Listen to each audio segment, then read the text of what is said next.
Call the Newman regular meeting of Newman City Council, day of January 13, 2009. Please stand for pledge of allegiance. Ready to begin? I pledge allegiance to the flag of the United States of America and to the republic for which it stands, one nation, under God, indivisible, with liberty and justice for all. Please remain standing. Standing, Kelly. bow your heads, please. Dear God, give us the knowledge and the wisdom to make some intelligent decisions tonight for the citizens of Newman. Thank you. Amen. Amen. Roll call, please. I can follow that. Councilmember Kelly. Present. Councilmember Davis. Present. Councilmember Candia. Present. Mayor Pro Tem Martinez. Present. Mayor King. Present. Declaration of conflicts of interest. See none. Any ceremonial matters? No, tonight, Mayor. Okay. We have just a little slight adjustment to the agenda since we were supposed to meet at 6:30 for a Newman recreational opportunities, and we weren't able to get that done. So we'd like to move that to the top of the agenda right now. Michael? Thank you, Chairman. As adopted by our bylaws in November of 2007, we're now hosting our annual Newman Recreational Opportunities, Inc. It's a nonprofit organization that the City Council decided to organize to help run our aquatic center and to allow people to make tax-free donations to the city and to the aquatic center. So with that, and what I did is I presented you with a letter from our attorney, Mr. Mark Jensen, who's doing some pro bono work for us and helping us, and what he's done is filed the articles of incorporation, and he's also making sure that we have the minute orders in place and all the rest. So with that, we are moving on. The last thing we're doing right now is just working with our financial group to help organize our books for the Newman Recreational Opportunities Inc. And we'll use our local bank, Bank of the West, we'll be using that as our account holder. The same account holder as all city accounts as well. So with that, I wanted to just bring that up to date with you, and we are hosting it. By virtue of you being seated on the council, you are seated on the board of directors for the Newman Recreational Opportunities Inc. Our chairman is Mr. Caton, Ed Caton, and our vice chairman is Robert Martina, and the rest will continue to serve on this board as long as you are a member of the Newman City Council. And until otherwise, again, we will meet on the first meeting in January. That will be our annual meeting, and it'll be at 6:30. And so next time we'll make it absolutely clear on who the board members were, because actually we have new members right now, so that's probably led to some of the confusion. So with that, I'm just going to kind of just briefly. Again, next slide. That one's still sorry. We're just going to go through the competition pool, and where we're at right now is the Newman City Council approved, and the redevelopment agency approved the construction documents to be prepared, and that is ongoing right now. As you can see, we are preparing for an 8-lane, 25-yard competition pool with a 1-meter diving board for diving as well. This type of pool is programmed to meet high school competitive swimming, high school diving, as well as the recreational swim programs such as the Westside Stingrays, who have been a part of this community for many, many years. Next slide, please. And also, as part of it, as something that we're providing to our residents, is a recreational pool. As you can see, we're having it's approximately 30-foot or maybe a little bit higher water slide, as well as a smaller play structure for younger kids. And that one's probably geared more towards 3 to about 10 or 12 years of age, and that's in the bottom. That's in the bottom corner here. Excuse me for those that can't see it. You have some buckets that'll be in this area with some bubblers. What you have is a 0 entrance pool, so you just kind of move in and the water just gently slopes down. So really this area in this general vicinity right here is really aimed for toddlers, really young age, 1 to 3 years old. People can play in there, and it's very gently sloping. As they go down, each hatch is about 6 inches, so that's about 6 inches of water up to here. Then it goes to 12 and then 18, and this structure right here sits in 24 inches of water. On this side over here, this is about 3 foot deep to 3.5 foot deep. We can some of the programs that will be organized in there is some water aerobics, as well as some activities for our most seasoned citizens, and they can do that in the morning as well. And then you'll have a water slide area over here, and this will be roped off, and you climb up the stairs, you come down, then you come back out and around that way. So, next slide, please. And then the last piece of component is this is a spray pad, no standing water, everything drains to these two drains here, but they're glorified sprinklers. Kids tend to love this type of stuff, and we haven't actually made the determination of how interactive they can be. Sometimes you can push a button and lots of things happen the way you move. It's really going to just depend upon budget, but all these things will be operational, and then depending on how interactive they are will be dependent upon our budget. Please move forward.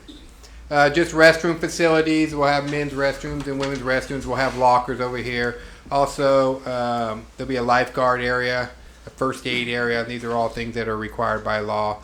But you want a separate area in case somebody gets hurt. The lifeguards can bring somebody in. Maybe they've been out in the sun too long. Maybe other things have happened. They slip and fall and hurt their head, but they can be treated in here. The lifeguard area, as you can see, we planned it out in this area. This is a window out to the pool area, so you want the lifeguards, even though they're on their break, to be able to see out and see the pool and see what's happening over there. On the northern half, this is going to be our administration building. This is where kids will come in. You can pay here. You can come in here. We'll have administration with the recreational staff here tracking that in. We're also looking at reader cards. So board member Kelly, can buy all the kids in his neighborhood 10 passes, and they all just walk in and they just zoom their card right in, and you go in and it just deducts one right off of your thing. So you can come in and we can buy group rates, or we can buy a family rate, and you can track who's coming in and who's coming out and how many are left, and it really cuts down on staff. Yearly rate too, Mike? We're studying trying to have a seasonal or yearly rate as well. So. And then lastly, on the south side, we have a concession area, a concession booth here, and it'll serve just food and snacks for the kids and parents. Go ahead and go to the next one, please. This one you can't really see as well, but this is a pump house, and this is where all the equipment's going to go that serves the pool and the recreational area. But on this side, kind of out here, you see a little patio. This is a water tank, and all the water flows back into here, and it has to come back just so you don't overload the pumps. What we also did, though, is turn this into a party pavilion. So you can rent this area right here and have a birthday party for your children or your grandchildren and have exclusive use of that area. And then so you can have birthday parties or whatever other types of parties that you would like, family occasions over there. And it's probably going to accommodate up to probably at least 20 people or more over there. Next slide, please. This is just a color rendition. We went with arts and crafts, craftsman style architecture. As you can see here, you got some ledgestone veneer on the side, and then you got some hardy plank, and it looks like some shingles on the side, and then you got some 50-year composition ring shingles. Again, this is that party pavilion area that people will be able to rent out. Next slide, please. This is the front view. Again, administration building over here, still staying with the craftsman style architecture that matches our historical district. Here, again, hardy plank, shingle type siding over here. And then when you go to the bathhouse, what you're going to see, instead of the hardy plank shingle siding, you'll go corrugated metal. And this is what it ultimately does, is this is going to be look like more of the second building, because we'll add on over here, and this will be the main building. So we think the two looks are going to look really nice, and the craftsman style is really going to fit in with our historical context of the neighborhood surrounding the site. Next slide, please. And this is what it's going to look like. Again, administration building. This is phase 1 over here. And then when we're able to secure enough money, we have a 12,000 square foot community center that we're planning to add onto it adjacent, and that can accommodate probably, a wedding party of 250 to 300 people. And so it'll be a nice event area to have here. And then over on this side here, and you can't really see it, we don't have the floor plan, but there'll be smaller meeting rooms if somebody needs a meeting room for a dozen people, wants to do a presentation. The women's club can come and meet here. This will also have a kitchen involved as part of it as well, that they can serve meals out of. We're not exactly sure if it'll be a full commercial kitchen or more of a catering type kitchen where you just you kind of bring some food in, warm it up, and get it going, and those types of things. Next slide, please. Again, this is kind of how it all lays out. This is Merced Street over here. For those of you who don't know where this property is, this is the Howard Hill property. For those of you that know of former Mayor Hill, This is where Merced Street kind of comes in at a weird angle and comes into Inyo. And then there's Upper Road over here. There's a 5-acre piece right now. It's got one house on it. And this is the property that we're looking at. So again, a competition pool, bleachers to watch competition, shade structure here for the parents as they watch their kids play in the recreational area, party pavilion, food court, grass around it, and then up here again, spray pad for that area, 8-lane competition pool, administrative office here. And then on the north side, you'll see that's where the future community center is as well. Next slide, please. And then the big picture, again, Merced Street comes into Inyo. This is Fresno. This is T Street. There's some existing houses right here. This is Howard B. Hill Park. The whole thing is actually Howard B. Hill Park, but the aquatic center is in it. Right now, and I'm going to talk a little bit about this later, we had $300,000 from the state to do Howard B. Hill Park, and the first phase of it was going to be some turf and plantings and irrigation. Well, the state just stole that money from us. So, and our bids are out and they're due next week. So we're going to continue with the bid process and see what the numbers look like, and then see if we can try to get this done, and then just try to get the state to reimburse us next year or the year after. So right here, I believe this is about 2 acres. And the Michael, whole will site that is 5 also, acres. doing that work, will that also include the sound wall that will separate those homes? No, because at this point in time, there's no amphitheater, there's no parking lot. Really, we're just trying to get the turf in right now, just to kind of have a grassy area, just to get some park structure going there. So it's not going to generate heavy noise-bearing uses. So therefore, I think we just need to make sure we keep in mind that that was an area of concern for those, I think, 5-6 homes are there. Yeah, and we'll continue to evaluate that as we continue to move forward with the project. Okay. So that's where we're at with Newman Recreational Opportunities, Inc. So I can answer any questions that you may have. Any questions for Michael? Thank you. Okay. Just 1 second. I just heard a question from the crowd. Can you back up 1 second? There's parking on the south, on the west side here. If you come down Merced and Inyo, and here's Upper. The entrance is right here, straight off of Upper and Inyo intersection. You come in here. Right now, you see a basketball court that'll all be removed. Entrance comes in right here, and you can fill in a parking lot right here on the west side. And there's also entrance off of Fresno Street as well. Mike, estimate on cars, how many think we can park? In that area, Well, not that area, but the whole thing, just a guess. I think there's 70 there, and I think there's another 30 up top. Top, so maybe 100 Yeah. cars. And Is that what the bottom? Yeah, that's roughly about 100 cars. 100 cars. And then you got the Good. perimeter as well. So there's- yeah, And then you got, this is also on a bus path. There's a bus stop in this area right up in here. So again, and then one of the reasons why the council selected this site is it's centrally located as well. So hopefully kids from the immediate area and, from Canyon Creek and potentially Stevens Ranch could possibly just walk there. I mean, it's that close. So I'm sure we're going to get a lot of walk-up traffic as well as vehicle. So with that, I can answer any more questions. Any other questions? Thanks, Michael. Okay, we'll go to our modified agenda, go to item 7, items from the public, non-agenda items. Is there any member of the audience that'd like to address the council on a non-agenda item? Please step forward, state your name.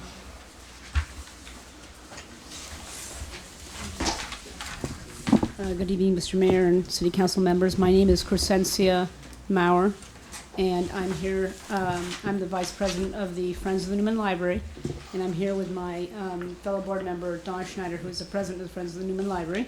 And we're here tonight because we want to make you aware of what our organization has been doing to help support Newman's branch library.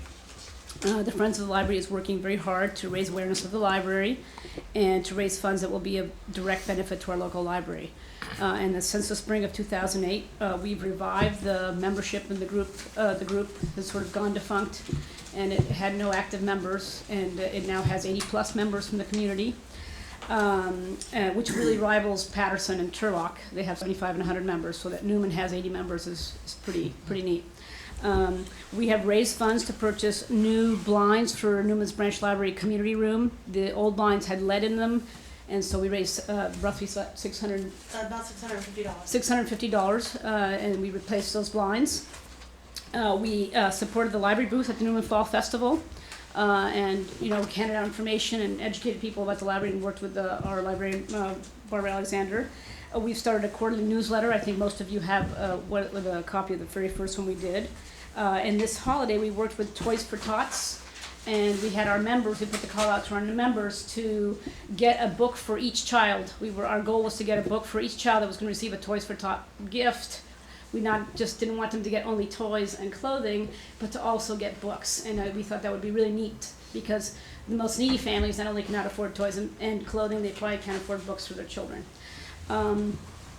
We also, at Newman's Christmas tree lighting, organized a kids' craft activity.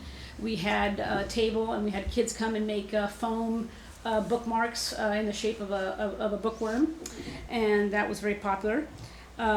We have also, in the meantime, applied for tax exempt status for the Friends of Newman Library, and we have just heard from the state. We are now state tax exempt, and I think within the next 10 days we'll hear whether our application for federal state exempt status has gone through. And then finally, we're planning our first Scholastic book sale for Love Your Library Month in February with the library. Hopefully, we're going to raise about $2,000 for Newman's Library, which will all go to buy books for the library. As I think most of you know, hopefully know, our library suffered a 50% cut in its book budget. So those $2,000 is going to buy books that will go only to Newman's Branch Library. And probably a lot of them will be kids' books, I think. Yes. So the reason we're here is that we want to ask each of you to consider becoming a member of the Friends of the Library. And it's very cheap, $3 for an individual annual membership or $6 for a family annual membership. The reason we keep it that cheap is that we want this is not about committing to working or doing anything for the Friends of the Library. It's to show that the library has wide community support. One of the members of the council, Mr. Martina and his wife are already members, and we would love it if the rest of the leadership of Newman would join and show that they support our library. And I think this is particularly important because there's going to be a pretty tough budget picture coming up. And we want to avoid having Newman's library closed or closed more days. We've already lost Saturday. And so, if we can, we're trying to raise awareness and get the numbers up in the library and get the Friends group to be very strong to show that there's wide community support for the library. So that's it. I don't know, Dawn, if you wanted to add anything? No, just the budget right now, the library budget, the way they're looking at it, Mrs. Alexander was just telling us that if the library shows more people coming in and checking out books and using the library facilities, it's less likely that library is going to get closed. But right now, from November to December, we're up, I think she said about 50% usage from November to December. I think it was a 30%. Or climb. 30%, I'm Yeah. sorry, it was 30%. So just getting the word out there that the library is available and ways to support the library. It's really important that we keep the library open. And like Chrissy had said, we already lost Saturdays, and we're hoping to be able to not lose any more days and possibly not even lose the library altogether. So. And finally, we just also wanted to say thank you to Mato's newspapers. Yes. Each of you got a brochure with a membership form. They have provided free advertising for us during our June membership drive. They have provided free printing for all our membership brochures, and so that's been really fabulous. Anyway, that's it. Thank you so much. Appreciate it. Thank you so much. And I'm sure all the council members will be gladly sign. I will sign up and support as well. I'm sure everybody else will. Is that right? As well? Yeah. I am a member. And Okay. there's the address and everything's on there, and I will gladly give my personal home address and home phone number if anybody has any other questions. So, but everything should be on there. So. Thank you. Thank you. Thank you. Any other non-agenda items? Step forward.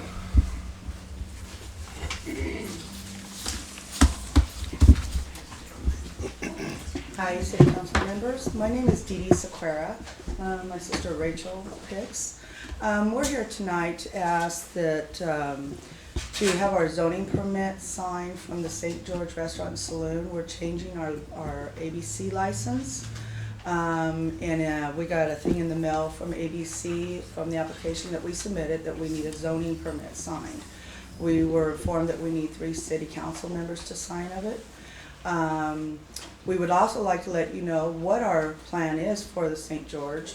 We want to bring back the St. George as historic as possible. We do have a lot of Dixieland, country western bands, entertainment planned. We will be doing events, nothing huge. We also offer designated drivers for each and every event that we have. We will have a designated driver on staff, licensed by ABC and approved by ABC. So we just have the love for the St. George we've always had. She's also my acting head bartender and entertainment liaison, if you so want to. We've been open a little more than a week. However, things has come about that we've had to close for sake of, or I've closed it actually for sake of misunderstanding of our license and what we are and are not able to do. Also, my cook walked out on me. Our kitchen was temporarily closed by the health department. However, I do have my new operating permit with me until the new license is completely approved. Right now, ABC does have those licenses, as I said, and has sent us a request for a zoning permit from you guys. And we were informed that we need 3 signatures. We want you guys all to come down. If you guys have a suggestion of any type of entertainment you'd like to see. We plan on having maybe a comedian here or there. Like I said, nothing compared to any of the saloons or bars that's been in this town before. We want something great, something nice, something family oriented to keep our young children in this town that is now 21 and drinking. I know I got 3 of them, and I'd like them to stay in this town and be safe, secure, have a ride home if needed, and have that entertainment for them here. No head banging stuff like that is going to be there. No, we're going to keep our security as very tight as possible to where that doesn't get out of hand in our establishment. So we wanted to let you guys know before we just submitted this, as like I said, we just got it. And we wanted to let you guys all know what we have planned for the St. George, so you won't look at it and go, oh, well, we're going to get another bar in this town. We don't know if we want just another bar. That's not what we want. I've been doing a lot of research on the St. George, and when we finally get started upstairs, each room will be named from a historic member of the St. George Hotel and Saloon in some way. We found a couple of people that has passed away over the years in those rooms. They're all going to be theme rooms for them. Of course, I don't know if we'll get it to rentable status or not, but at least it'll be historic status to where people can view them and see them and get them as close to possible as the old hotel used to be. So that's our plan. We want to really bring it back for the people of Newman, for my love of the restaurant and my sisters. My husband's Portuguese. His family's been here for over 100 years, and I think that's a good tribute to the Portuguese family as well. And to Newman. And the to community. Newman, definitely. Well, yeah, We feel Portuguese the family. community needs a nice place for everybody to go. Exactly. Baby boomers, they have no place to go. There's one place in town that I wouldn't go to, to have Yeah, a cocktail we and won't go relax after work. Yeah. We feel it would be nice for, other people in this community to have a nice place to go, a safe place, I've even had a clean place. I've hired a person to come in and actually train us all on the great martinis and great little cocktail drinks that some of us all like to have instead of a beer or wine or a draft beer of that nature, so we can all be prepared to answer anybody's request for any kind of cocktail or drink that they would like to have. We also have a lot of non-alcoholic drinks as well. My cooks are here. We just hired some new ones, like I said, because everything kind of got a little crazy right away. And everybody cooked, and the health department didn't pass us right away. So now we're all passed, we're all clear. I've hired new. My menus have always been out and about, but We have been telling people that when we finally open under a 48, if possible, we will not be a restaurant, saloon, restaurant or grill in any way. We will be a straight saloon. So that's where we're at. And if you guys have any questions, you know, we would like to leave the zoning permit with you, and hopefully. Well, I think you need to talk to Stephanie Acosta and our city manager, and they can walk you through that process. Okay. Okay. Well, like I said, the letter came with, that we needed Yeah. 3 city council members, so we took this opportunity to come and explain. Just meet with the city staff, and they'll guide you through that process, what you need to Will we do. need to make an appointment with the city staff, or? I'm sure if you talk to Stephanie, is she here? There she is. Hi, Stephanie. Yeah, talk with her, and she can help you along that line, okay? To let us know what All we right, need to sure. do to She will. get this. The She zoning will. permit Yep. side Going going, smoothly. because, yeah, well, we're, now that I have everything, new cook and everything, we'll be opening back up tomorrow. But I wanted to make sure that everything was placed, dotted, and signed, and there was some issues with that, but we're ready to get this changed now to a 48. ABC has temporarily, like I said, approved the 48, but without the zoning permits, so they requested that we have another zoning permit. Okay, we wish you luck. And come down and have a martini. What kind of food you gonna have? Right now, sir, this is our menu. Something very simple and basic. Whoops, Ted, can we, Don't throw it at the man, Dee. I dropped it. I'm sensitive. And my kind of food, good. I'll make that special come in tomorrow. You'll have a special. all right, Oh, good.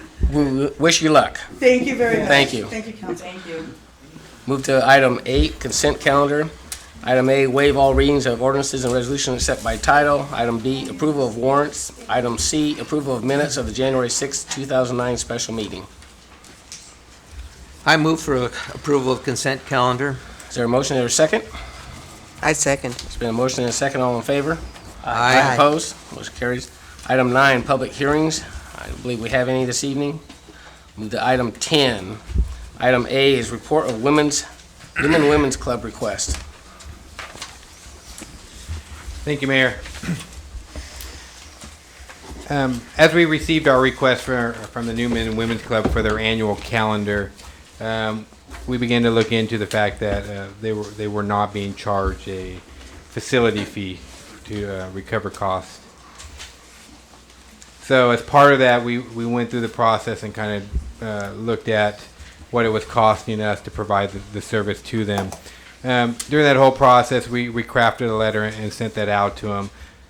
Subsequent to that letter, we sat down with the Newman's Women's Club, and they provided the documentation that you see as part of your report there. And we also went back as staff and looked for an official city action from the city council. I know you'll see in their minutes they make mention on September 12th, 1983 of a note from Mayor Janet Carlson at the time on behalf of the city. She offered use of the building rent-free for the club. But when we went back and looked at our official minutes, we never found that as a formal council action. So at that point in time, I made them aware of that. And so as city manager, I didn't feel comfortable making the determination. We have lots of nonprofit groups that use our facility. And it's really infeasible, especially in this economic time, for us to provide all the groups free use. So based upon all the work that the Newman Women's Club has done over the last 100 years, I offered to, if they submit me a letter, we'll bring us up to the council and let the council make that determination. So they're here today to request that they continue to be allowed to use the Louis J. Newman building free of charge for their meetings. And I know there's a number of members here today that would like to tout the things that they've done over the last 100 years and being in our community and present their case to you. So with that, I can answer any questions from staff right now, and I'm well sure that there's a number of members here that would also like to address you. Any questions of Michael?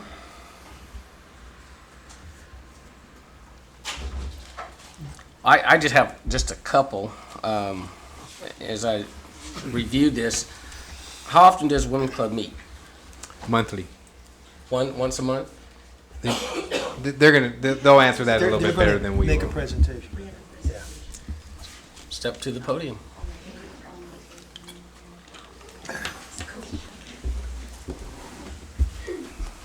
My name is Barbara Powell, 2043 Patrick Drive in Newman, and I did bring brochures to share with you, but Mr. Holland gave you the women's minutes, and these were minutes taken from the minute books that we have on file at the museum. Are there any questions if you've gone over this regarding these minutes? Well, I guess the only question I would have is the September 12, 1983 entry. Just says a note from Mayor Janet Carlson thanking Women's Club for the $10,000 donation to the L.J. Newman Building Fund. On behalf of the city, she offered the use of the building rent-free. Yes. I guess my initial reaction and response would be, was that a council action or was that an individual action? I talked to Judy Silver, that was a council action. And prior to a donation of $10,000 from the Women's Club for the enlargement of the kitchen and the storage room, Paula Davis told the council that prior to that money being given to the city, we wanted recognition that this Newman Women's Club would be able to meet rent-free. And a letter dated the 13th in '83 stated from Janet Carlson that the city, and that would be the written one taken from the minutes, that the city did grant that wish. There's an entry of December 3, 1982 says that the club actually had requested to use the hall one free meeting per month. That's correct, For and donation. Paula Davis made that request prior to giving the $10,000 to the city of Newman. And the request came in and the money was given. Now, this money was derived in the 70s, and in 75 is when the talk of expanding the Louis J. Newman building occurred. And at that time, the Newman Women's Club, the Newman Fire Department, and the American Legion each got $4,000 because they sold a building that they built in 1928, which was the Newman Community Hall, which is now the Kingdom Hall Jehovah's Witness. That belonged to those three organizations. In 1975, the Women's Club had $4,000. By the time the extension enlargement was, they had $10,000. And that's what earmarked strictly for the Louis Newman Building's kitchen enlargement. Now, at the time that the city sent a letter to June Spalding, our president of the Newman Women's Club, it said that the city would be willing to, as a courtesy, to just charge a daily rate of $8 an hour. That's $24 a meeting a month. I believe our treasury at this time is only $600. And that just doesn't, calculate for what is the best interest of the Newman Women's Club. What I have done, no, I'm sorry, I did not do it. One of the members of the Newman Women's Club did, was calculate the $10,000. And $24 a month for 8 months. We only meet 8 months there. And that would be $192, I believe. $10,000 divided into $192 is 52.8 years that the Newman Women's Club should be allowed to visit and use the building rent-free. At this point, I think we have 27 years to go. The idea of us being charged for something that we had been given permission to use in 1983, free of charge, seems a little pointless at this time. $8 isn't much for the city, $24 isn't much to the city for a monthly meeting. It is to the city to the Women's Club. They worked very hard to get that $4,000 in the 70s, up to $10,000 in '83 to give to the city Newman. And at that time, it was received and given as a gift to the Women's Club for their donation, very generous donation, because it only cost $16,000 for the enlargement of the kitchen and the storage room. So they really did build and pay for that part of the Louis Newman building. So this is what the request is of the Newman Women's Club. The Newman Women's Club requests the City of Newman continue to honor the promise made in 1983 for rent-free privileges in the L.J. Newman building for their monthly meeting. One meeting a month. Are there any questions? Any questions of Barbara? No, I'd just like to say, Barbara, I did the same calculations and. Were we I have- pretty close? They're real good. And, you know, I'm sorry that even the Women's Club had to come here tonight. I think it's unfortunate because I think the city should honor this.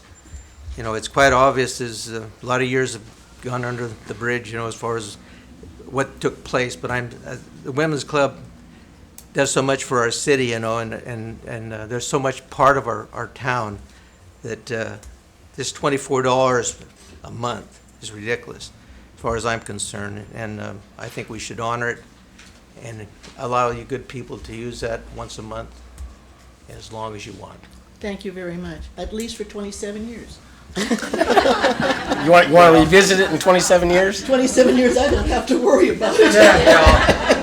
I'll You know, wait. I'll wait. The only good thing about this is all you good people came out tonight. Yes. We have quite a representative from the Newman Women's Club. Would you raise your hands, please, so that they can Yeah, see? it's wonderful. I know you're a wonderful group. And They're very supportive, and they really, truly, through the years, have done a lot for the community.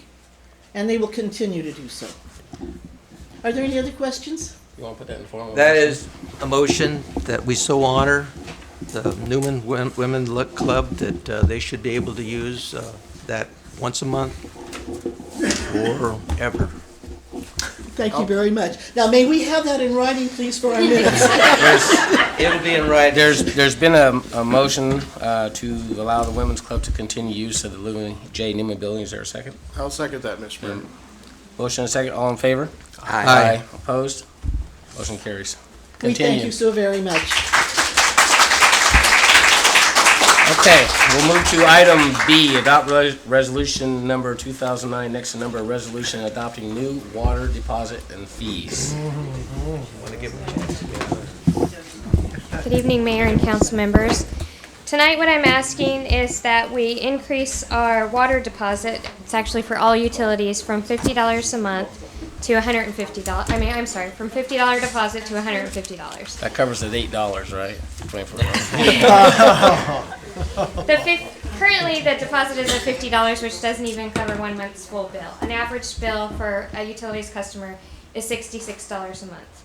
So once they become delinquent, it's for 2 months, it would be $152, which would at least cover that amount. Annually, we're losing approximately $35,000 a year on delinquent bills, people that just up and leave or have their water shut off at various times. Also, the other thing that I'm asking is that we begin to charge a non-refundable activation fee of $25. And this is due to the increase that my staff has to provide because of all the foreclosures and so forth. Now we take lease agreements or deeds of trust to prove that the tenant is supposed to be in there or that they actually own the property. And we scan these in. And it also takes more time for the customers to fill out the applications and for the staff members to help them and then go turn the water on or off or mix things up. So that'll be a one-time fee of $25, which instead of coming in and paying it when they sign up for service will be applied to their first month's bill. Does anybody have any questions? Any questions of Sonia? So and I was wondering, I know 25, and it doesn't sound like much, but which it is today, but could you survive on $15 now? Could I survive? on Not you, $15? but you know what I'm saying. Yeah, no, I understand. I mean, Um, would that cover? What I did was I basically went and looked at other cities and what they Yeah. were doing, and I tried not to go too high above, what was expected. And basically, like, Turlock has a $150 deposit with a $25 activation fee. Gustine's a $100 deposit with a $35 activation fee. Patterson's $150. They don't have an activation fee, but they charge a lot more once their water gets shut off and for delinquent accounts. And so I was just kind of being general, And I guess we can knock it down. It won't. The $25 is already not going to fully recover staff's time. It's just a portion of it, just to make some time back. So technically, we can knock it down, but then yes, the city will be covering more of it. Okay, that's got my vote. Yeah, we're not trying to make money off Yeah. of it. Just recoup the costs that we're already getting hit with. Any other questions of Sonia? All right, seeing no questions, is there a motion? I make a motion that we adopt resolution number 2008-XX approving new water deposits and fees. That'd be 2009, next to Or number. 9 it is, yeah. It's been a motion, is there a second? I'll second that motion. All in favor? Aye. Aye, opposed? Motion carries. Thanks. Thank you. Thank you, Sonia. Okay, ladies and gents. You know how long ever is, don't you guys? Ever is for ever.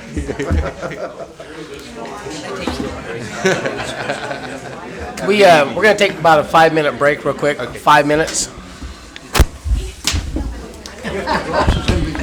I figured that much. Then the boys.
I've gotten so much where all I do is the government stuff.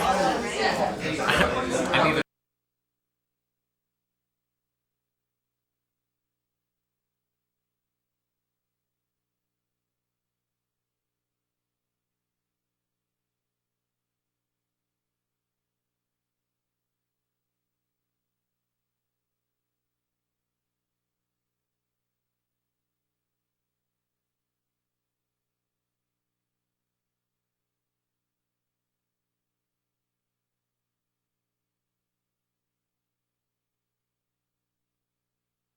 where I keep my notes.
To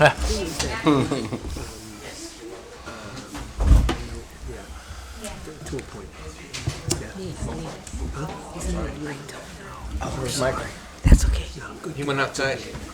The outside side, or? He's looking for the same village. He ran outside.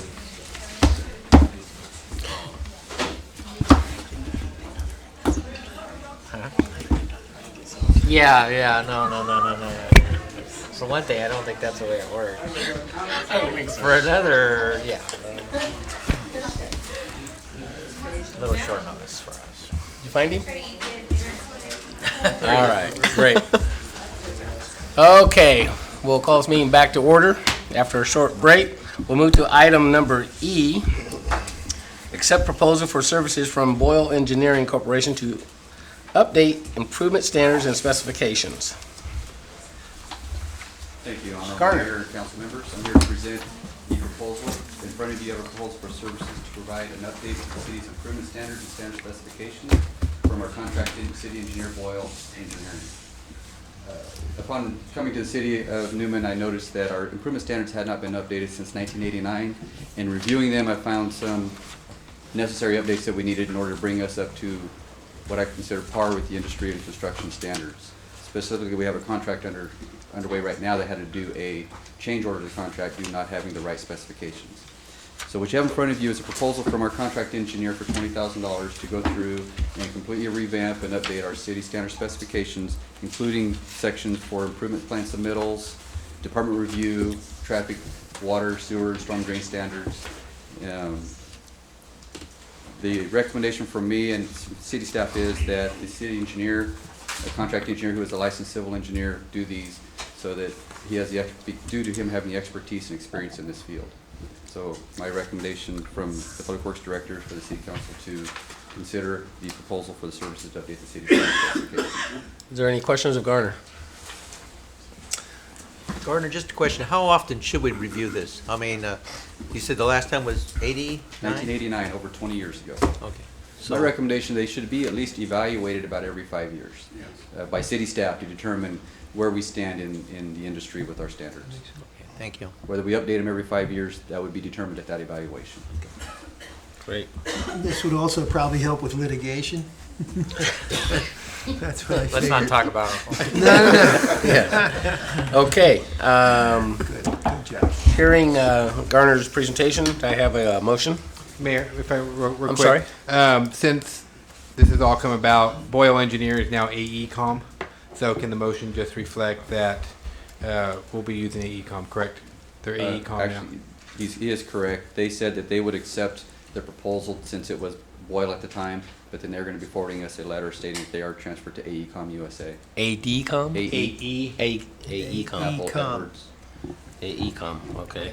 So is that how you want the motion to reflect AECom? Either way, it's going to work. Okay, Either way will work. okay.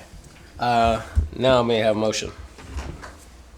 I so move that we accept proposal for service to update improved standards and specifications to AECom Engineering Corporation.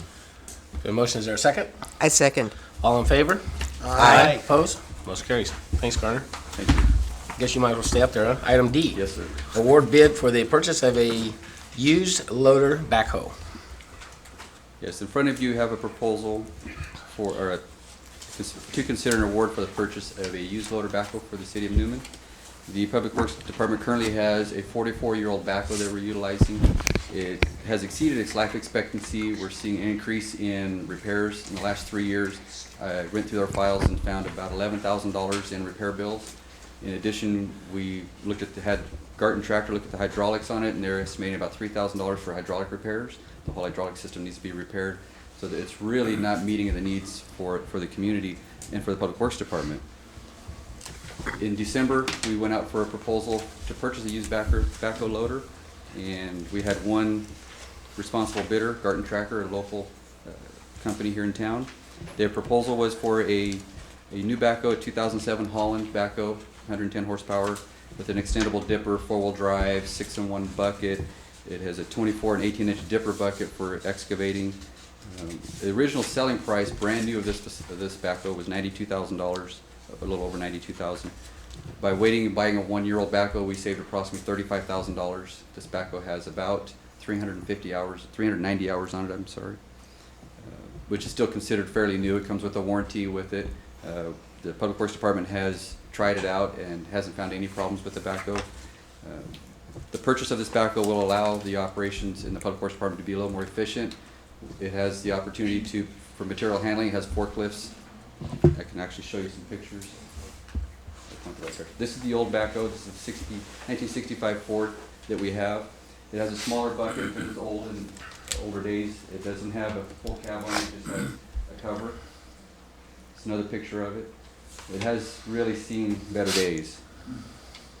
This is the picture of the one that's proposed from Garden Tractor. It has a 6-in-1 bucket. This is a clamshell type bucket. It's able to open up and they can actually grasp material, pick it up and put it into dumpsters or into trucks. These forks actually flip over and it acts as a forklift for us so we can move material. Currently we either rent or borrow a forklift in order to move materials within our yard. This one has a full cab on it. It's a much safer cab. It has lights around it for digging at night. The back digger bucket has an extend-a-hoe on it so it can reach down deeper and further out, so we're not having to really risk anything. It's a little safer operation for us. And the bid we see from Garden Tractor, they have an offer in for $57,875. They've offered up that we could put $30,000 down this fiscal year, and they would carry 0% interest for 6 months for the balance of it, which would really help us out this budget year. Currently, we do have the money budgeted in this budget, and we propose to budget the balance of it in the streets, water, and sewer fund. If there are any questions, I'd be happy to answer them for you. Yeah, Gardner, what happens to the old backhoe? We are considered salvaging it, see if there's any salvage value in it, I'm sorry. There's really not a market out there. You obviously see the drop in price of this one. So what we're proposing is that we'll probably take that out to the sewer plant. And we have an operator out there that's very mechanically inclined, and he would probably do minimal maintenance on it, but that we can still use it out there. Excellent. Good. Excellent. We just don't want to get rid of it. It Yeah, still has some makes useful sense. life in it, but not much. Yeah. Gardner, how long is the warranty good on the new one? It comes with a 1-year warranty and then has an optional 3-year warranty, I believe, that we're going to try and get out of Garden Tractor. I think they wanted $2,300 for it, but that's negotiable. Great. Any other questions, Gardner? See no further questions. Do I have a motion? Make a motion that we award the purchase of a used loader backhoe to Garton Tractor Incorporated for $57,875.13. Any motion? Is there a second? I'll second that. All in favor? Aye. Opposed? Motion carries. Thank you. Thank you. Item E is going to be removed from the agenda and will move to the January 27th meeting. So we'll move to item F. Adopt resolution number 2009 next in number, a resolution adopting fees and fines for animal control services. Thank you, Mr. Mayor and Council. Again, back before you in regards to animal control as we move forward with our animal control program that took effect January 1st of this year. It's been very busy. It's almost as though our residents have been just waiting for this because the phone hasn't stopped ringing. So there's been a lot of bad dogs going to jail lately. So, this will probably be not the last time you hear about animal control as we continue to find bugs that we are having to work out, or we leave off ordinances or other fees associated with this. But the next one before you here tonight is requesting the adoption of fees for services related to animal control. These fees, I'm sure at one time or another, were already in place with Newman. Of course, there were different amounts. And then when we entered into the contract with Stanislaus County, we adopted their fees. And as you know from previous presentations, Stanislaus County collected 100% of the revenue from licensing, fines, etc., as part of our contract with them. Now that we have reestablished that service here, we need to adopt the fees again to cover our costs for that. Also noted in an earlier presentation, in 07-08, Stanislaus County received $21,600 in revenue. We would expect a similar amount, although probably not in the first year because we are honoring all Stanislaus County licenses, and you can buy them multi-year. So it'll take some time before that comes back to to the full 100% amount back to the city. In the attachment, the way we came about these fees, they are essentially Stanislaus County's fees with a very few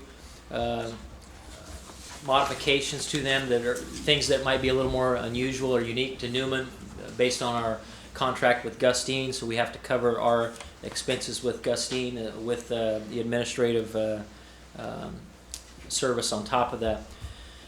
The licensing is the same as Stanislaus County.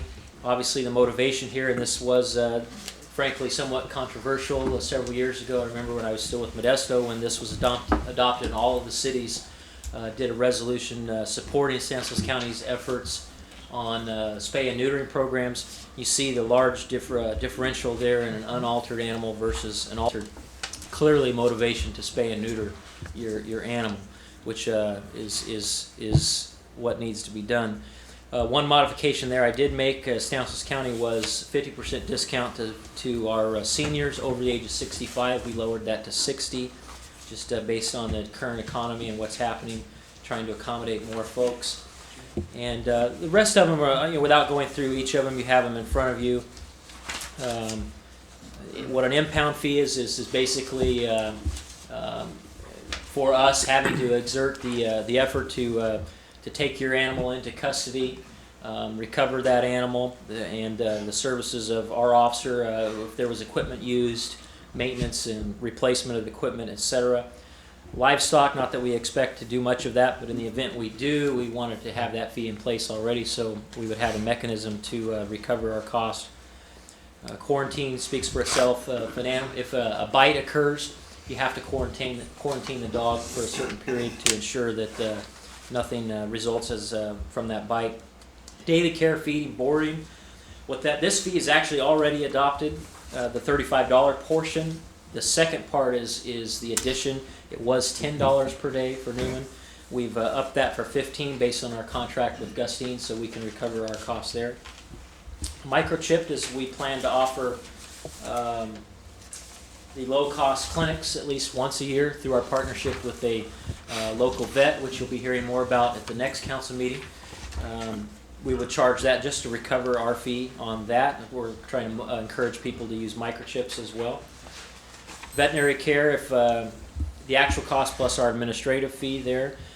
Most times if we know the owner of the animal, we had one for example today where we took an animal into custody and we happen to know who the owner was. We'll make every effort to direct, the vet will make every effort to direct bill that person so we won't have to be in the middle of that. This is in the event we recover Councilmember Kelly's animal, but we don't know it's his animal at the time and we've had it for 4 days. He now appears and says, oh, I want my dog back, and we had been treating it. We're going to collect the vet bill plus our administrative fee for having processed those invoices, take it to the vet for extra appointments, these kinds of things. So that's what that is.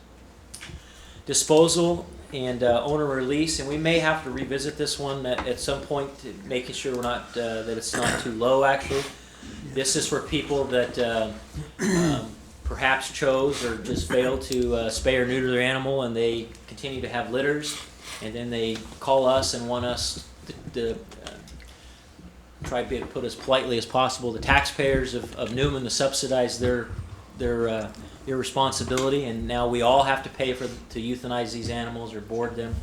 So we charge a fee there to discourage people from just not taking action and just giving up their animals when they don't want them anymore, and then all of us have to pay for that mistake. So this is currently was at 30, and we'll have to see how that goes.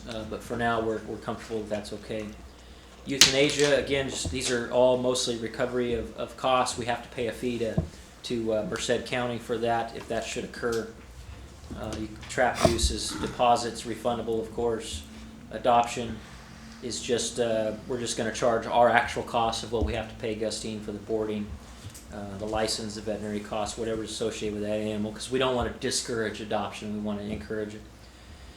And the fines are there as well for certain violations, and this is what I expect most likely we'll have to come back with you as we discover certain ordinances that maybe don't have a fine attached to them or these types of things. So that's what we're asking for approval tonight, and by mistake, it's we're going to make it probably a few more council meetings. It does say 2008 in your staff report. Of course, I meant 2009. So, any questions on the animal control fees and fines? Questions of the chief?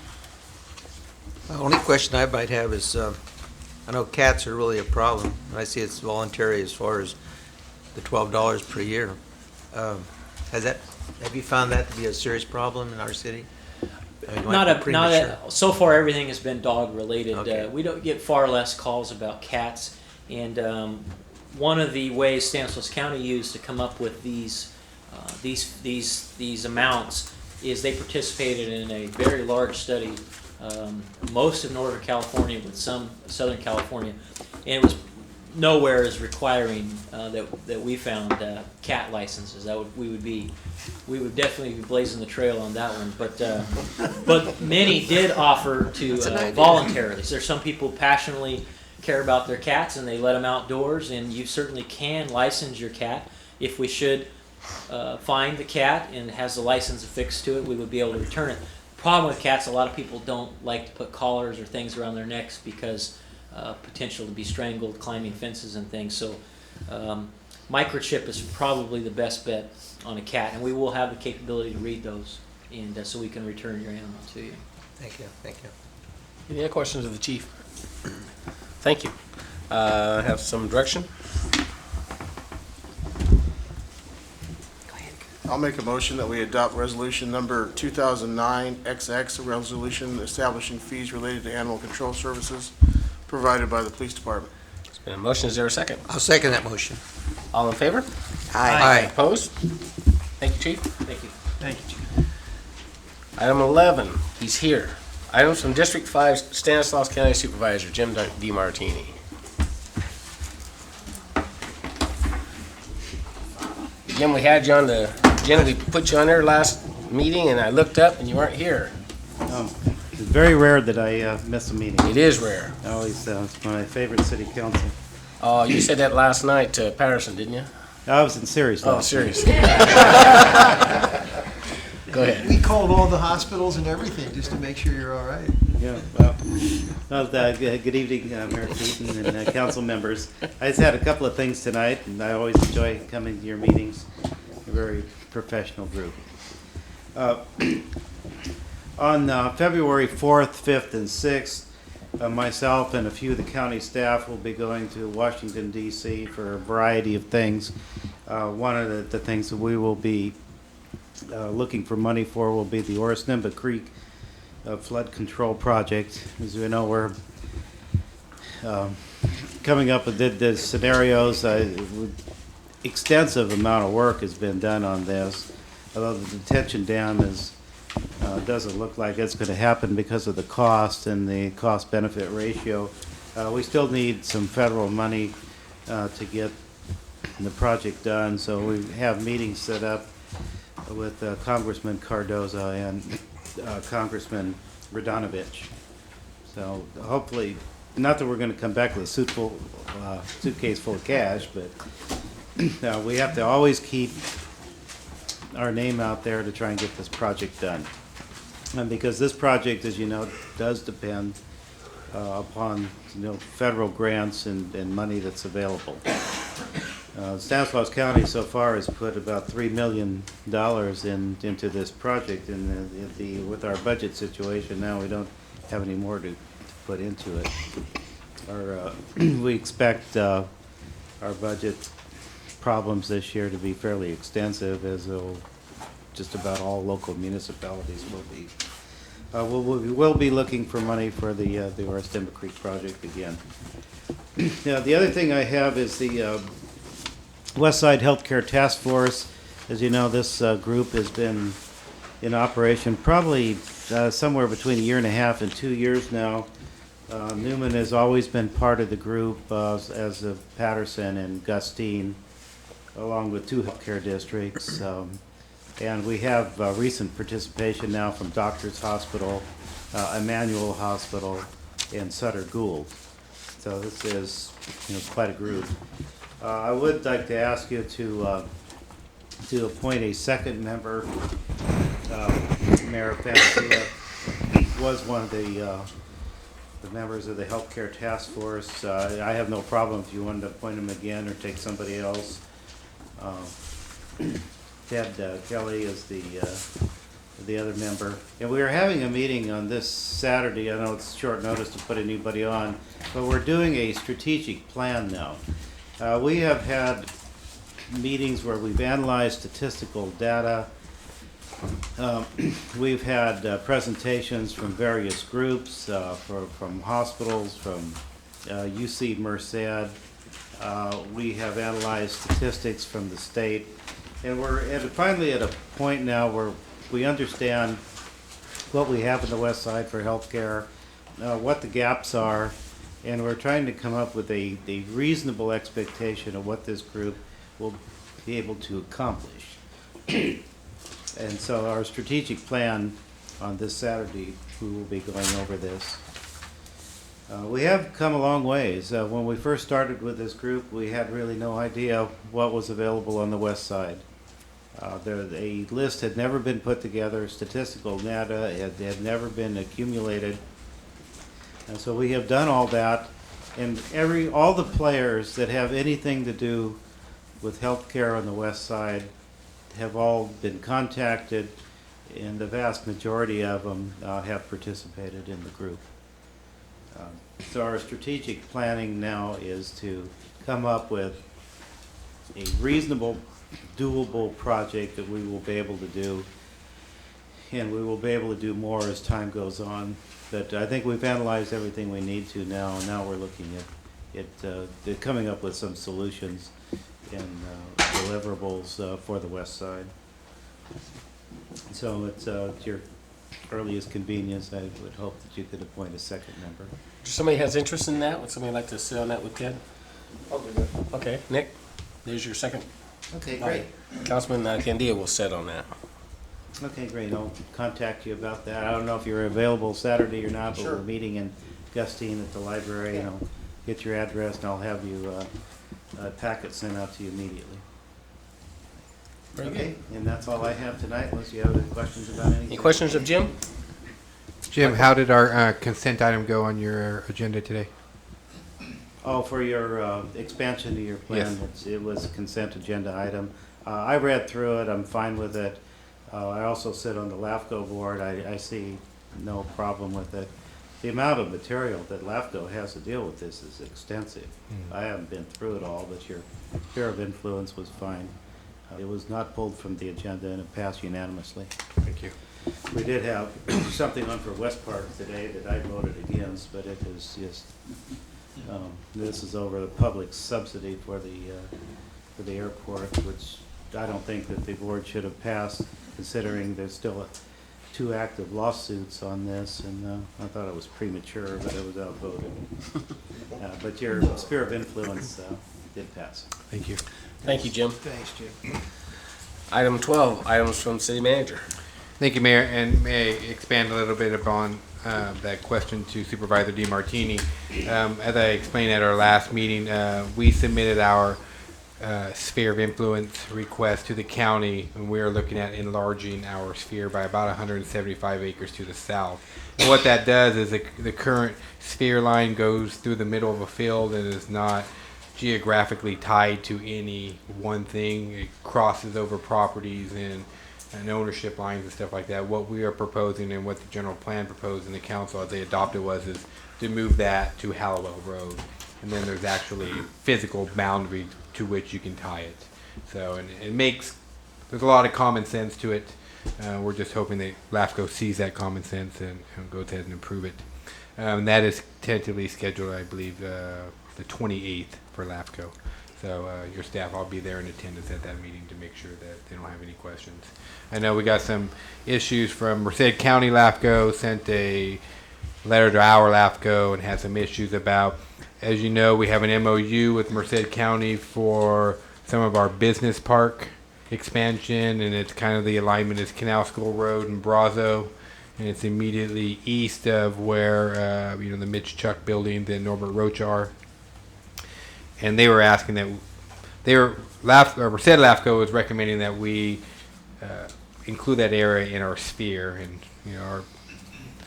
we don't believe that state law supports that. We don't want to extend our sphere into Merced County. We'd like to just continue to operate under our MOU, and that's the position we'll take as staff. So. We do have a first-time newly elected officials orientation that's being hosted by the city of Turlock. That's on Thursday, January 29th. It may also, even if you are a city member, it may be helpful if you go. They're really going to talk about, there's some training opportunities for newly elected officials. Also, with the state budget and everything that's going on there, what your role as a council member can be. It's if you haven't been following that process, it's very scary, and I'd love to pass it on to somebody else to watch, because when my finance director and I talk about it and they start talking a $40 billion deficit over 24 months, they're going to come after us. I mean, they came after our redevelopment agency and stole $85,000 from us. They just stole $300,000 in park funds from us. All the bonds that the residents of the state of California have passed, they're grabbing those funds and locking them up. We're very lucky that we got our Prop 1B money. That's $400,000 for roads. If you didn't get it, you're probably not going to get it now. And but we got that check and we cashed it, and we're not giving it back. So we'll be bringing a list of projects to you. So it's really a difficult time for the state of California, and they're only going to pass that on to us. And there's a lot of things that broke up there in Sacramento. And I'm really nervous for this city and for our residents, because I know the state's going to come after our monies. And just because this council has been very fiscally conservative over the last couple of years, and we've been able to develop a healthy reserve, we have to start planning that this recession or economic downturn, whatever we want to call it, it's going to be here 3 to 5 years at least. And so we got to guard our dollars and make sure that we get what we can and protect what we have. So, and we'll continue to do that as your staff. So, and we're going to talk a little bit about that at my next item, January 24th workshop. Again, that's a Saturday workshop. Each of your department heads will be here presenting their department, talking about what's going on in their department and what they hope to do in this year and in the years to come. We also want to get your feedback on, again, those plans that we're having and any ideas that you may have that will help us become more efficient and save money and cost and all the like over there. So we'll be presenting our ideas to you. Also, you can anticipate in March, either March or April, we're going to have to really start doing some budget workshops. And what we are doing as your staff right now is just outlining cost-saving measures. And we're going to present a whole laundry list to you, and you're going to help us say, that's on the table, that's not on the table, and we're really going to need your help this time, because at this point, it's projected budget deficit is $500,000. And that's a lot of money when you have a $4 million budget. So we're really going to need not only your help, but all department heads. And I want to applaud all the department heads, because they're really being proactive and and trying to protect the general fund budget and trying to get the best we can out of what we have. And they're doing the best we can. But even with all of our collective brains, it's going to be very tough to balance a $500,000 deficit as we face next year. We are in pre-bid for the Howard B. Hill Park right now, but again, we're going to go ahead and let the bid process continue. And we have, like I explained before, we have calls into Assemblywoman Galgiani's office, and they've returned calls to us, and they're really looking at, if you're on there right now and you expend the fund, can we anticipate that we would be reimbursed in the future? And so hopefully we'll have that decision before the first meeting in February, because then that's when we're going to have to make a determination on what to do with this particular project. And if we can get some assurances that we'll get reimbursed in the future, we may be able to go with it, because I think the way the economy is going, the way companies are right now, bid prices are coming in low, anywhere from 20 to 40% below engineers' estimates, because lots of people just want to keep their companies moving and keep their employees working. This one's got a real tight deadline, though. I mean, we have to have everything done and completed by a certain date, and that's what makes it tough. So the amount that we're going to save is probably going to be reduced, and we'll probably be on the lighter side of closer to 20% savings. We're hoping for that. So, but again, we'll bring that back to you in February. Talked a little bit about LAFCO. Also, Jim talked about the healthcare appointee, and thanks, Jim, for doing that. You've done a lot of good work with that, and we really appreciate it, and so do the residents.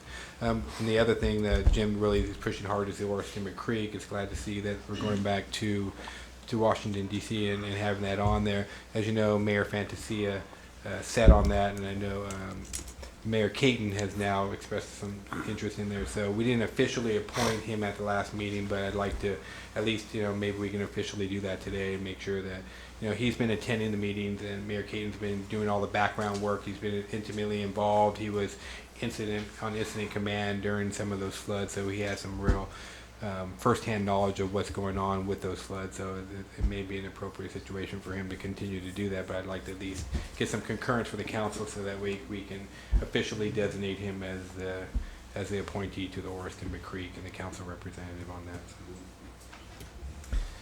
And lastly, Firehouse. Firehouse is the fire department software system, and we're hoping to flip the switch in February and get everything done. There's just some data input that has to get done before you can really get the software acting. Software is no good without the data. So we got to get the data in, flip the switch, and we're going to be live in first week of February, and that's going to be a great thing for the west side as we try to get all three, West End, City of Patterson, and the City of Newman, all working together for fire protection services here on the west side. So with that, that's all that I have, and I can answer any questions that you may have. Questions of Michael? Yeah, workshop on the 24th, is it 8 to 12? 9 to 12. 9 to 12. That's what- 9 to 12. And there's a stand coming on the 29th also, right? Thursday? I thought Stancog met on Wednesdays. Jim? Stancog? You know when the next meeting is? The next one? Yes. I can look. Not one of my favorite organizations.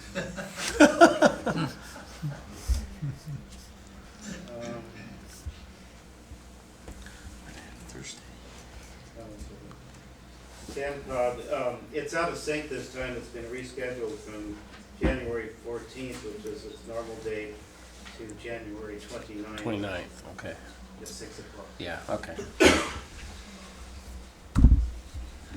For some reason, I had that written in there, and I thought I had gotten something saying it was 29th, and I knew it usually meets on Wednesdays, so. The date was changed, and I don't know the reason why. Yeah. Okay. Alrighty, items from staff. Anybody care to jump up? Everybody looks. They're the chief, front and center. That's right. Thank you. Just a couple things. One unfortunate announcement. Former Chief Uleberry's father passed away last week, so I want to make sure the council's aware of that if you weren't already. Services are they're in the Bay Area tomorrow. But, if anyone is interested, we'll certainly get you that information. Some other news going around the police department. We haven't heard about the canines in a while. Just wanted to give you some information that just in the last several weeks have been several positive results, we believe, as a result of the canines, that people that otherwise had no plans of surrendering to us decided otherwise when certain canine officers showed up and began to make their presence known by barking and other things. So the bad guy had a change of heart, and this is just 3 or 4 times in the last month or so. And this is actually very positive. This is what really it's all about. It's not about physically actually apprehending the person. We'd much rather have this result. Reduces our risk and so on, and we take the person in custody without any force. So those are actually successes, and we actually are able to count those as apprehensions, arrest by the dog. So that's good news. So they are working well. Apologize for an item being removed tonight in regards to dispatch. I know you have a lot of materials on that. We'd hope to present that to you tonight, and we had to pull that to make sure that we had all of the information for you. We want to provide you with 100% accurate information, as well as much as we can possibly give you. So we hope to bring that back on the 27th. Animal control, I'll just be brief on this, is going well. I believe we're 10 dogs so far since the first that we've had to take into custody. We're hoping some of it is associated with just sort of the newness and maybe issues people have been putting off, or maybe felt like it was too much, burdensome to call because someone would have to drive in from Modesto or these types of things. So we are hoping that slows down a bit, and we believe it will. That it's just as soon as we take care of these certain group of animals that has been running free for quite some time. The workshop, we're excited about that. We'll have a nice presentation we hope for you, sort of overview of last year, of things that occurred in the department, is some statistical information, et cetera, and then our plans for the future. So that's on the 24th. And one other exciting thing that we're very pleased that we began on Friday. Previously, our officers would go out and have to take a report in the field, or contact a citizen, take the information, and then they would have to come back to the station to actually write the report. So not very efficient, not very productive use of the officer's time. And in our case, where we only may have 1 or 2 officers, we have an officer sitting in the station, for near an hour writing a report, and there's no one out on patrol. As of Friday, our computers in the car are now able to do field reporting, so our officers are able to actually complete the reports in the cars. So you may see a bit of an increase, and don't be alarmed if you see them parked in a parking lot, or in a church parking lot, in a school parking lot, these kinds of things, and it looks like that officer's not doing anything. They're probably writing a report in their car, and we're killing 2 birds with 1 stone because that officer is now present in the area, hopefully as a deterrent from people that may be wanting to do something in that area. And they try it. We've encouraged them to do the report writing in problem areas that we frequently have vandalisms or burglaries, these types of things. So we're very excited about that. Should improve our productivity and efficiency immensely with the field reporting. And that's all I have, unless you have some questions for me. Question to the chief. Thank you.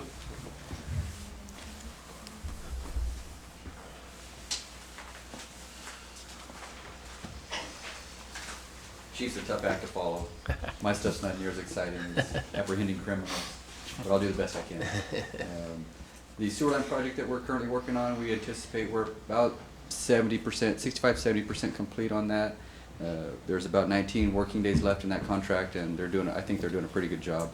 We haven't received any complaints at City Hall or to our staff regarding that project, but they're doing a real slow, what I consider a slower job, but I think they're going to meet their timeline just fine. The only thing that may hold us up on that project will be the paving of the trenches or putting the concrete back due to the inclement weather. For paving, it has to be 50 and rising for them to put asphalt down. For concrete, I'm going to kind of watch the moisture out and the cold. I don't want the concrete to get too cold and it's not as structurally strong. So that might be the only thing that we hold them up a little bit on. I wanted to make sure that the weather is proper for that. Upper Road, we have the landscaping that we're working on. Joe's Landscaping has completed the installation of the sprinkler lines and the valves and such. And so I have my staff now going out and getting prices, what it's going to cost for us to go ahead and put the landscaping in. We only did 1 section. We want to see how much it's actually going to cost us, and then we can anticipate how much it's going to cost for the other 3 sections on Upper Road, and figure out what the budget is for that area and get that staged in there as we can. And so you might see a delay in the actual plants going in right now. The weather really isn't conducive for planting, but we anticipate getting some prices together so we can get that rolling. One thing that I've taken upon myself is looking into revenue enhancements that we can, instead of trying to do complete reductions for my department. And one thing I'm looking at right now, I'll be bringing to council, will be to look at the encroachment permit fees. Currently, the city charges $1 for an encroachment permit. An encroachment permit is if somebody wants to come in and do some repair to their sidewalk, or they want to connect it to a water service, they have to come to us because it's in our right of way to get a permit to install that, and we go out and we inspect it, make sure it's done to city standards. Right now we charge $1 for that service, for them to come into City Hall, get the permit, for my staff to go out and inspect that, and usually it's 1 to 2 trips, it's only $1. Re-inspection is $2. So obviously we're not recovering our costs associated with that. We're losing money, aren't we? Yes, we are. And so I'm going through and I'm analyzing that. I have my staff get me some numbers on that. I have some experience with this from Modesto. That was one of my jobs for several years, was doing encroachment permits and analyzing it. And so I'm having them give me the numbers. I'm going to go through those numbers, analyze them, determine what's best for the city, so we have complete cost recovery on that. And you should be seeing that coming. I'm anticipating maybe the first council meeting in February if I have my numbers ready to bring it to you to consider. And then we're also looking at potentially some improvements to Pioneer Park. Michael's been very good about pointing me in the right directions on areas in the city we should consider, and so I have my staff looking at various options out there at Pioneer Park, and I will be getting to your graffiti removal tomorrow. We'll take care of that. That's wonderful. Is there any They questions? did a beautiful job the last time, too. Okay. Just Is a it shame. new graffiti? Yeah. Okay. Yeah. I just want to make Just sure. a little, but it's enough where it's lucky I wasn't around when they did it. My staff is happy to take care of that for you. Boy. And if you notice it Thank you. any time, contact City Hall or myself, and I'll have somebody on it quickly as we can. We had some incident in Pioneer Park, and my staff was out there at 8 o'clock the next morning, having that completely removed. And so it looked like it had never been there. If you didn't know, and the next day it was completely covered up. Yeah. So we try to stay on top of it best we can. That day that they were out there doing it, I'm telling you, Gordon, it was one of the coldest days of the winter here, and they're out there with that water and spraying. That poor guy, I said, come on home with me, get some hot tea or something. But they did a super job. And then I walked there this morning. It's 6 o'clock, and here's these I'm proud of the work that my staff's able to do. They're doing a real wonderful responsive. job. If requests we get, they don't even hesitate. I get a call. I left a council meeting, the previous council meeting we had, and Mayor Caton had asked about some help out here regarding the flags, and I called my superintendent that night on the way home, and he jumped right on top of it and said, as soon as we get our staff out of the courtyard, we'll get them down there. Excellent. Garner, can you just make sure you have a few trees on hand this year? You're going to need them, because Ted will remind you about his tree issues. We're monitoring our budget very closely. I think we might have a few dollars left. We could probably purchase some additional trees for you. Your predecessor stapled leaves to my tree. That's the only way they stayed on. So He must have taken the staple gun. I don't have one in my office. No, thank you, Michael. Anything All else? right. No, Any that's questions of fine. Garner? Thank you. Thank you. Any other staff? Stephanie? No? Sonia? Terry? Wow. Okay. Items from council members. I'll start down at the right with Councilmember Candia. I have nothing tonight. Councilmember Martina. Yeah, Michael, a question. Since we've had some terrible economic times, there's a lot of projects in town that have stopped. Patches being one of them, and Simon Newman being the other. And I'm just wondering, at what point do they become an eyesore? I mean, is there anything we can do? I mean, What they're currently doing is they also own the building right behind us, and they're trying to rehab that for Susie Sullivan, who's going to move West Side Animal Hospital to this particular site. Okay. It's my understanding they're going to jump back on the Simon Newman building because they have a proposed tenant in there as well. Okay. And then at that time, they would probably come back to the Patchett's building. yeah, it's been a long time. It's been a long couple time years. coming, yes. Yeah. And so we'll work with our building official on that, and I'll get back to you on with the next council meeting. I just wondered what recourse we have as far as speeding up projects like that. I can understand being delayed for one reason or another, but this has been a long time. And there's some public health and safety issues as well as we can look at some redevelopment law in there as well. So Okay. I'll report back to you at the next meeting. Thank you so much. That's all I have. Councilmember Kelly. I just want to compliment the police force and the fire company, too, for the wonderful job you guys did for that funeral. I was very proud to be a Newman resident. The way that was handled, just very professional. You guys look fantastic. All of you dressed and in good shape, where a lot of the other officers were, not to knock that, but just I was proud. I mean, it was wonderful. Thank you very, very much. Councilmember Davis. I don't have anything. I'd just like to echo what Ted said. I thought the procession on Wednesday was just phenomenal, and I can tell you the Gonzalez family was touched. The show of support from the community, the amount of people was overwhelming for them. So again, thanks for Public Works coming out, helping us put the flags out, and the police department for their work, and the fire department, and represented the city very, very well. And I was talking to one of the sergeants from Los Gatos, and he was just stunned at the response from our city. And his comment was, you know, you're fortunate you live in a small community that type of thing wouldn't necessarily happen in the Bay Area. So even though they have tragedies, but not the response that they got from the city. So thank you, everybody. And if there's no other information to be shared, I ask for a motion to adjourn. Make a motion to adjourn? Is there a second? I second. All in favor? Aye. Opposed? Good night.